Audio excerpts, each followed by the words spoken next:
I would like to talk about this leaked text message right here. So this is right above the right shoulder of Donald Trump's Treasury Secretary, Scott Bassett. Now, he is in a text message going back and forth with the Agriculture Secretary. Now, this is interesting not only because we were able to get this picture, somebody was able to sneak this photograph, but it's interesting because of specifically what they were discussing, which is something we were discussing on this program just a few weeks ago, and that is America's soybean crisis. For those of you who do not know, if you do not live in soybean country, and can I say for those who do live in soybean country, I am very sorry. Wheat fields are beautiful. Sunflower fields are beautiful. Endless and endless rows of soybeans. Not as lush. Not as you see a lot more dirt, really. I mean, I know there's dirt on every farm, but usually something sprouting and covering it like a field of, like a wonderful tall field of like hair or something like this, like luscious green, yellow locks running through the field, the wheat fields of Ukraine. It's so beautiful, and then you just see this tiny little sprout. So I don't know if I would ever want to live in soybean country and drive past those fields every day. But for those who have decided to, God be with you. And thank you for producing the world's soy. Because someone has to do it. You know, someone has to produce the stuff that gets on our plate. I guess I would be a sunflower farmer before I'd want to be a soybean farmer. Anyway, the problem with American soybeans right now is we've lost a significant share of the Chinese market. And when I mean significant share, I mean all of it. Now, the Chinese used to buy up so much soybeans that like right from the get-go, like double digits. Burns is like we're talking about entire fields and fields and fields of soybeans were pre-reserved by the Chinese, meaning you would have an idea right off the bat, like, okay, there's going to be Chinese, they're going to get 20%, they're going to get 30% of our soybean output. What about everybody else?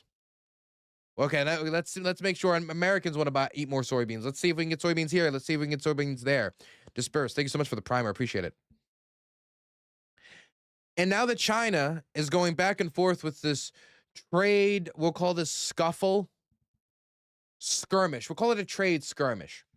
This trade skirmish with the Trump administration, they have decided that they do not want American soybeans anymore.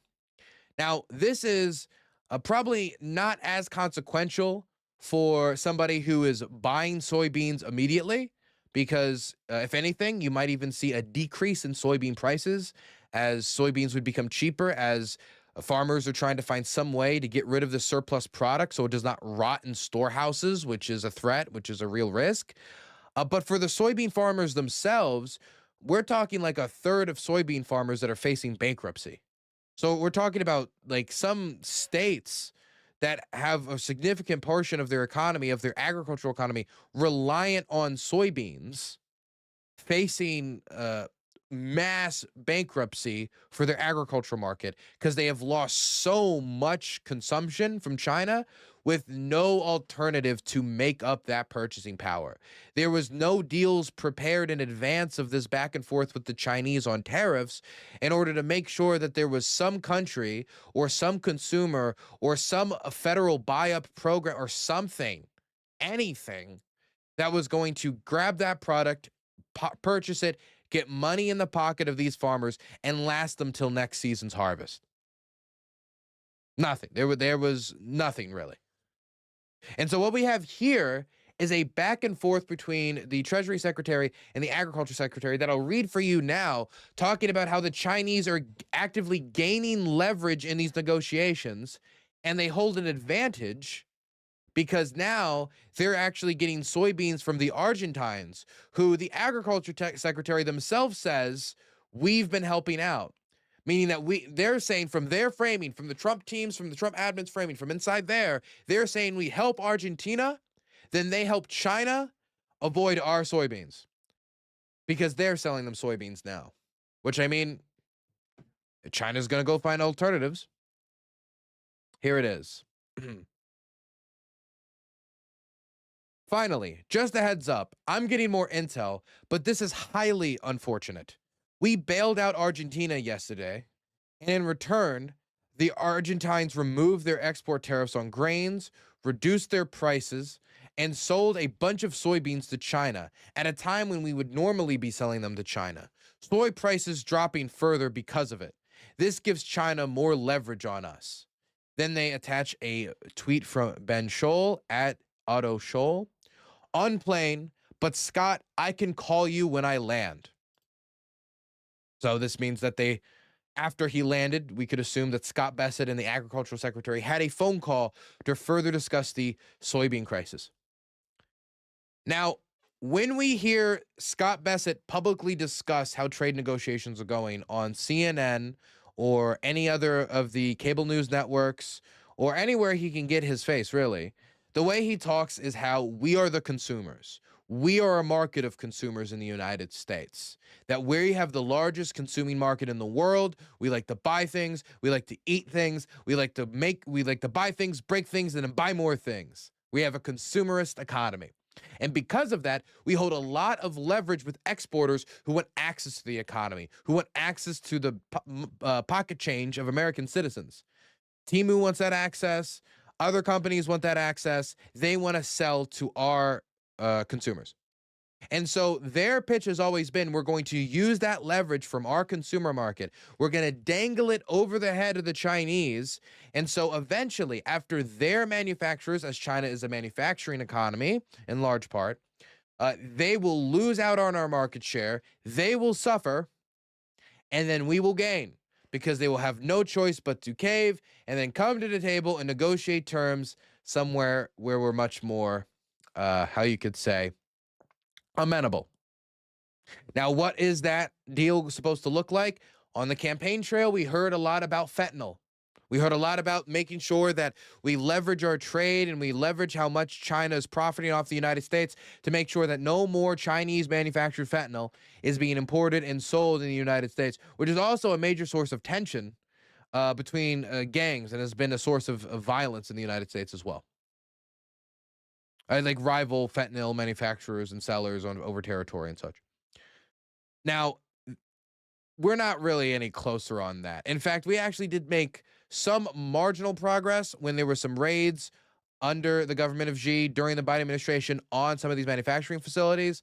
But since then, we have not seen any leaps and bounds when it comes to these trade talks on the issue of fentanyl. Another thing that they talked about is the need for us to lower the trade deficit. See, Donald Trump has an extremely adversarial relationship with trade deficits to the point where he thinks they are inherently bad. Now, a trade deficit can be an indicator of many things. It can be an indication of something bad. It can be an indication that one country is consuming much from us, but maybe that there are things that we could be selling, or there are things that they could be buying, or, and this would be where it is the biggest concern, there are trade barriers that are blocking Americans from being more competitive, while we have less trade barriers with them as we adhere to certain international trade standards. See, if that's the situation where, say, we don't have a tariff on a country, but they have a 50% tariff on us on a similar good to protect their domestic market, while we're not protecting our similar domestic market or our domestic market at all, then it shouldn't be surprising if we were to place some similar tariff on a domestic market that we would want to protect as well, until either both trade barriers were removed or we found some middle ground or some, come together. Now, the problem with how Trump has gone about it is twofold. The first problem is that it's been done illegally, unconstitutionally. He has used emergency powers to institute every single tariff, saying that is of national security concern. And when he is tariffing everything from Penguin Island to Germany to the United Kingdom to Australia to Japan to China to this country to that country, when you're tariffing everyone using that immediate national security necessity, it's just not true. It's not true that they're all for national security. I can imagine one or two or three might be able to be justified when you talk about microchips or XYZ, but all of them? No. This is just the avenue that they could get done without having to consult Congress. And that's what they should have done. Consult Congress, which is controlled by Republicans, and then get approval for a sanctions package. But the problem is that would take some back and forth. That might tie up the president's hand. And so that might be an issue. And there might even be some Republicans, some free trade Republicans that are left over in the party who might even object to some of the tariffs Trump might want to put through. But then again, that Congress has been in some ways pretty obedient. So I'm sure he could have gotten a decent amount of leg room, but he didn't want to ask for leg room at all. He just wanted to take it. So that's the first thing. It's the constitutionality of the action itself is, not really up to speed. How is Ukrainian and Argentinian soy drama connected to US soy? I'm not really talking about Ukrainian and Argentinian soy drama right now. I'm mostly talking about Argentina exporting the Argentines exporting to the Chinese. That's what I'm talking about.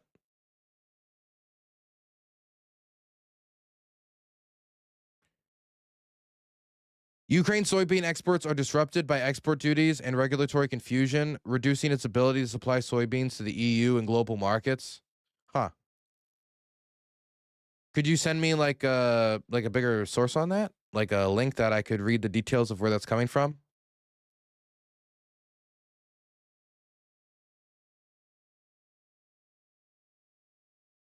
Thank you very much. I would appreciate that. Like a link.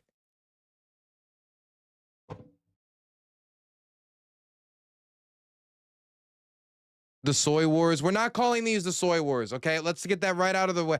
God, but that would be such a good thumbnail to. Oh, God. Oh, God. Mm. God, where was I? I said it. I remember I said there was two things, but I forgot the two things. I got thrown off completely by the soy wars. Sorry, in my head, I saw the title like it all starts same Star Wars s title, the soy wars.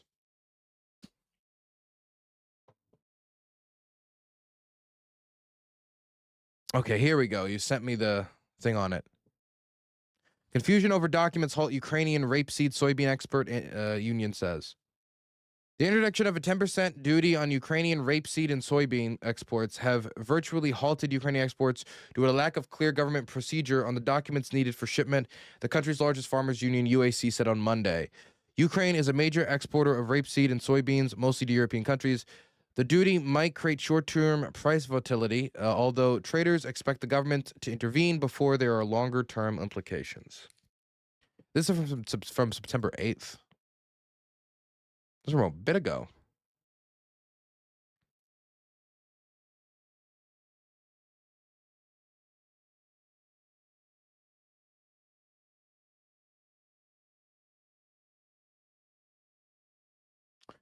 Okay, let's get back to it. So there's a question of like the constitutionality of the tariffs in the first place that were placed.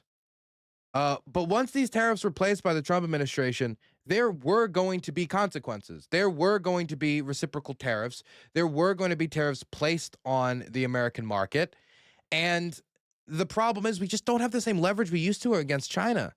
We used to make up like 20% of China's export market. Now, that might not sound like a lot out of 100, but it is a lot. 20% is a very sizable portion. And if out of nowhere you lost 20% of your export market, that would have a very detrimental negative impact on Chinese manufacturers. It means a lot of people would lose their job. China would lose a lot of taxable revenue. It would be bad for China. It would also be bad for the United States because American retailers sell Chinese products. They'd have to lay off people too. That has been a problem. And it would mean taxable income for the purchase at the point of sale being lost in the United States if people do not purchase alternatives made in the United States. That's assuming that there's going to be alternatives made in the United States as well. And that's before we get to retaliatory actions. For example, stopping the purchasing of American soybean export, which is what China did and has now put us in this position. Now, it seems that the premise that the Trump team put forward was our market is so valuable that they won't be able to deny it. Now, maybe in the long run, that could be true, that eventually they'll have to come back to the table. But number one, we don't make up the same portion of their export market anymore. We don't. We're now in the teens.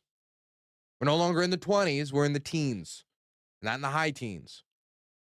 And so that means since Trump was last in office, there has been a significant drop in the share of how much of China's export market actually goes to the United States and is bought in the United States.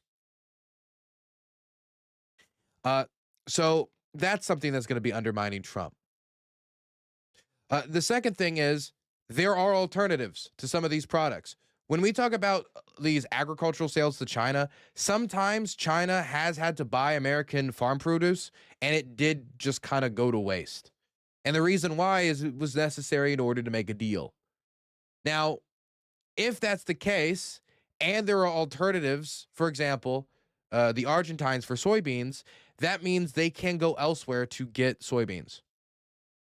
That means they can go elsewhere to get this. And that means instead of farmers just having to wait a little bit to regain the Chinese market, there's a question of whether or not we will regain the Chinese market.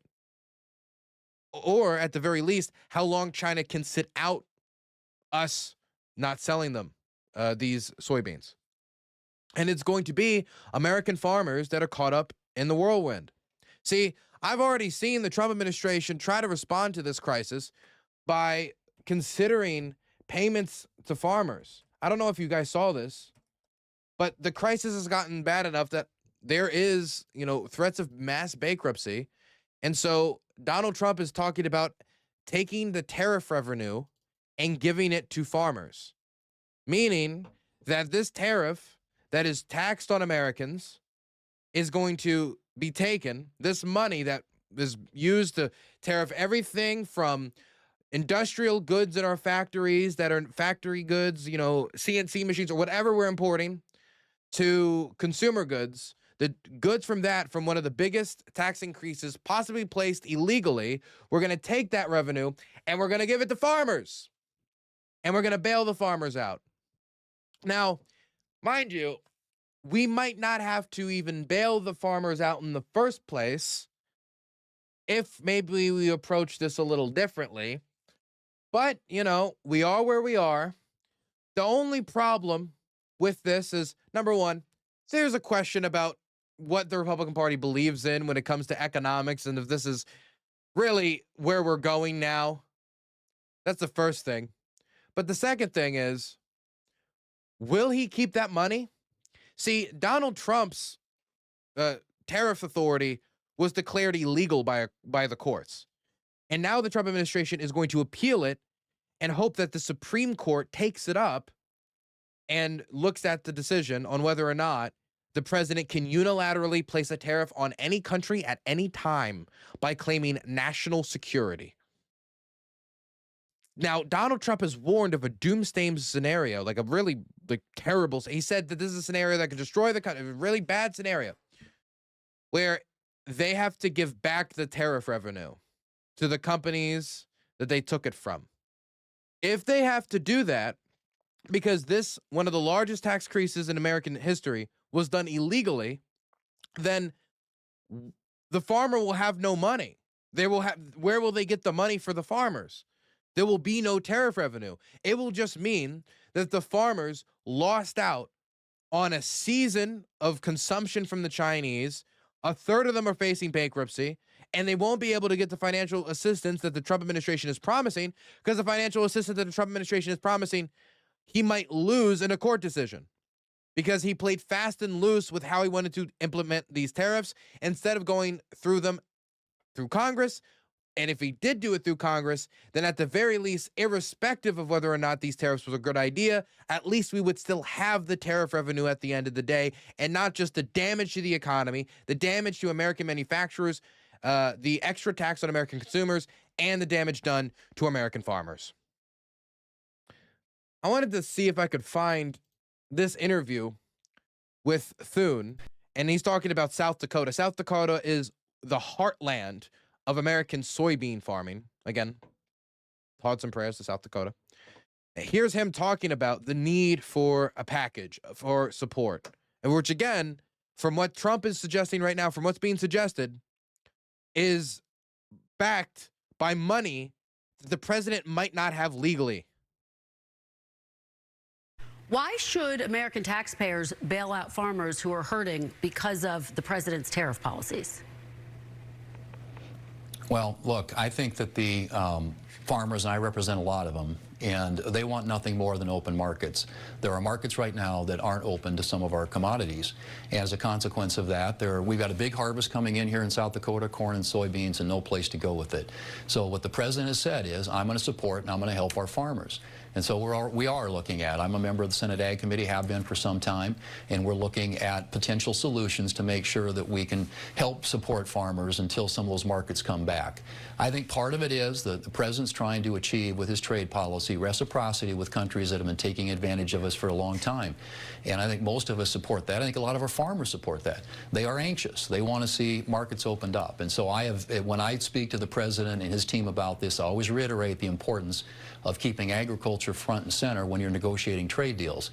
But at the end of the day, our farmers are probably going to need some financial assistance this year, and a lot of the revenue coming in off the tariffs is what they would use to provide that.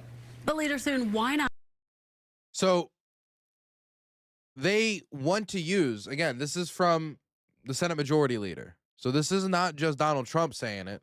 This is also the Senate Majority Leader. I haven't heard Mike Johnson comment, but I doubt he's going to be out of lockstep with the Senate Majority Leader and President Trump on this. But again, this money is currently caught up in the courts. There's a question on whether or not the money is, see, the decision could go a few ways. It could be no more tariffs, but you keep the money. But it could be that the decision is no more tariffs and you have to give it back. And if that's the decision, that means that these farmers have been left with a lot of pain because the President of the United States did not want to take the time to properly implement the policy that made them lose their market share in the first place, that made them lose that access to the Chinese market in the first place. Now, look, if they were going to do this because they needed the crusade for getting us better market access here, there, or anywhere, then something should have been prepared in advance, certainly not with a foundation that is legally questionable and could be taken out from under them at any moment, depending upon court decisions. Holy Yappy's saying nothing. Well, he's saying that they need assistance, which is true. The farmers do need assistance. They certainly do.